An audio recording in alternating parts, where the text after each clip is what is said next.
కార్యక్రమంలో పట్వాల విక్రమ్ రెడ్డి మేడ్చల్ జిల్లా మాజీ బీజేపీ అధ్యక్షుడు మరియు తెలంగాణ రాష్ట్ర కార్యవర్గ సభ్యులు అట్లాగే కామారెడ్డి జిల్లా బీజేపీ పార్టీ ఇన్ఛార్జ్ మనతో ఉన్నారు.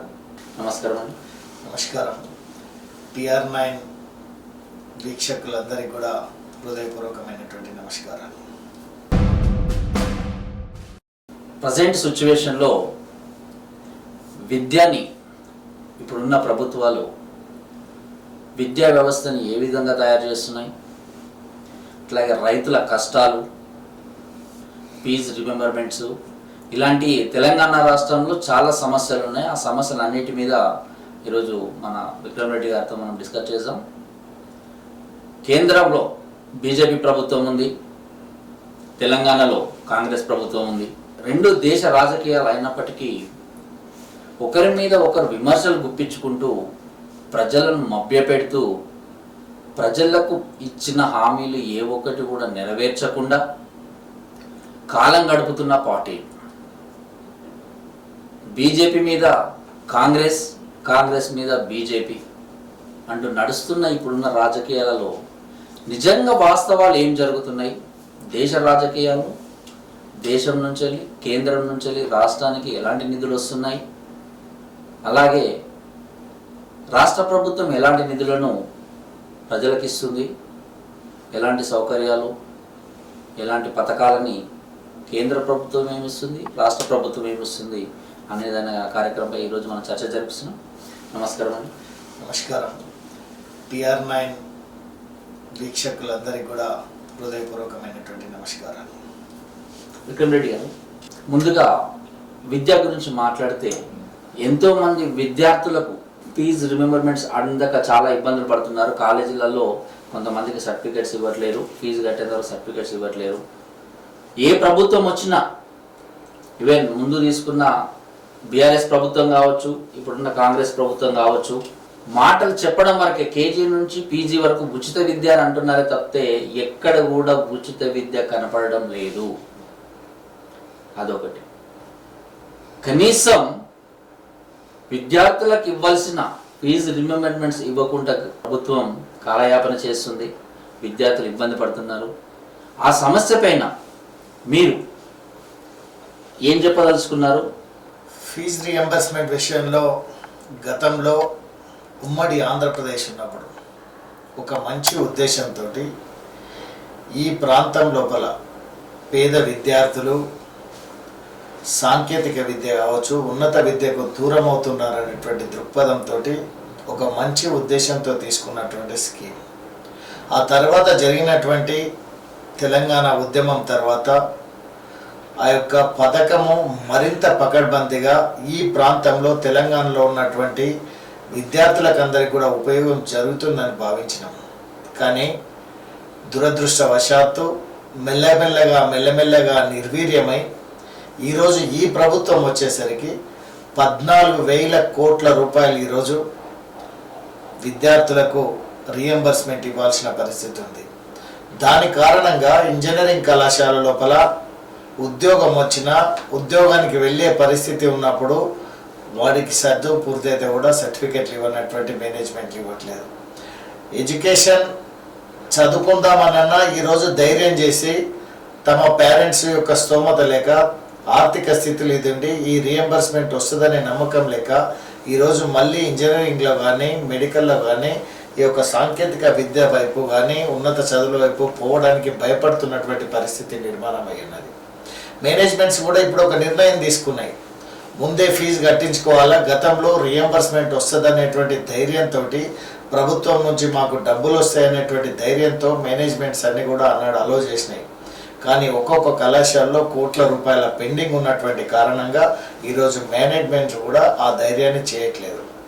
కానీ ప్రభుత్వాలు గమనించాల్సింది ఏంటంటే, ఏ విద్యార్థులైతే ఏ మానవ వనరులు అయితే ఉన్నాయో ఈ మానవ వనరుల మీద పెట్టేటువంటి డబ్బు ఖర్చు ఏదైతే ఉందో దాన్ని బరువుగా భావించకూడదు. మానవ వనరులు కనుక అభివృద్ధి చెందినట్టుంటే భవిష్యత్తు లోపల ఒక గొప్ప రిసోర్సెస్గా ఏ ప్రాంతంలో అయితే విద్యావంతులు వాళ్ళందరూ ప్రయోజకులుగా మారతారో ఆ మానవ వనరులు ఆయా ప్రాంతాలు ఆయా రాష్ట్రాలు అభివృద్ధి చెందేటువంటి అవకాశం ఎక్కువ ఉంటుంది. కాబట్టి ప్రభుత్వము మిగతా సంక్షేమ పథకాలకు ఎంతైతే ప్రియారిటీ ఇస్తుందో వాటికంటే ఏదో ఎన్నికల కోసం ఆకర్షణగా నిలిచేటువంటి పథకాల కంటే ఇది శాశ్వతంగా ఒక విద్యార్థిని తయారు చేసేటువంటి ప్రక్రియలో పెడుతున్నటువంటి పెట్టుబడి ఈ మానవ వనరుల అభివృద్ధి భవిష్యత్తులో అదొక గొప్ప జాతీయ సంపద అవుతుంది. కాబట్టి దీని మీద పెట్టేటువంటి పెట్టుబడిని బరువుగా ఫీల్ కావద్దు. డెఫినెట్గా విద్యార్థులకు అందియాల్సినటువంటి అవసరం ఉంది. దురదృష్టవశాత్తు ఆ లైన్లో ఈ ప్రభుత్వాలు ఆలోచన చేస్తలేవు అనేటువంటి విషయాన్ని నేను సందర్భంగా తెలియజేస్తాను. ఈ విద్యార్థులకి అందని ప్లీజ్ రిమెంబర్మెంట్స్ తోటి దాని మీద మీరు ఎలాంటి ఆలోచన చేస్తున్నారు? విద్యార్థులకు న్యాయం జరగడానికి మీరు ఎలాంటి కార్యాచరణ తప్పకుండా ఈ అడ్మిషన్స్ సమయం లోపలే విద్యార్థులందరినీ కూడా క్రోడీకరించి మాకు సంబంధించినటువంటి యువజన సంస్థలు ఉన్నాయి, భారతీయ జనతా యువ మోర్చా ఉంది. డెఫినెట్గా మేము వాళ్ళందరినీ యూత్నంతా కూడా అంటే ప్రభుత్వం పైన ఒత్తిడి తీసుకొచ్చేటువంటి ప్రయత్నం చేస్తాం. అల్టిమేట్గా ప్రజాస్వామ్యం లోపల ప్రభుత్వాలు ఏ ప్రభుత్వం అయితే అధికారంలో ఉందో ప్రతిపక్షంలో ఉన్నటువంటి పార్టీ ఉద్యమాలు చేసో లేకపోతే నిరసనలు వ్యక్తం చేసో ప్రభుత్వాలపైన ఒత్తిడి చేయడం అనేటువంటిది ప్రతిపక్షాల యొక్క పాత్ర. ఇవ్వాల్సినటువంటి పాత్ర రూలింగ్ పార్టీలో ఉన్నటువంటిది. కాబట్టి ఆ రకమైనటువంటి ఒత్తిడిని ప్రభుత్వం పైన తీసుకొచ్చేటువంటి దిశలో ఏ రకమైనటువంటి కార్యక్రమం చేయడానికి మేము సిద్ధంగా ఉన్నామని. అలాగే మన తెలంగాణ రాష్ట్రంలో కేంద్రంలో బీజేపీ ప్రభుత్వం పరిపాలనలో ఉంది కాబట్టి విద్యకు సంబంధించి కేంద్రం నుంచి ఎలాంటి సపోర్ట్ చేయబోతున్నారు?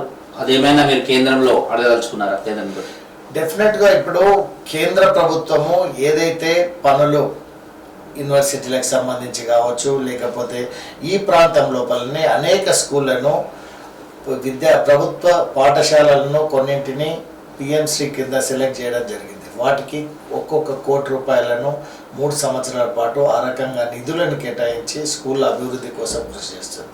ఈరోజు యూనివర్సిటీలకు సంబంధించి ఈ ప్రాంతంలో అత్యధికంగా అటు ట్రైబల్ యూనివర్సిటీ కావచ్చు లేకపోతే అగ్రికల్చర్ యూనివర్సిటీ కావచ్చు ఈ రకంగా నూతన యూనివర్సిటీలను కూడా నిర్మాణం చేసింది.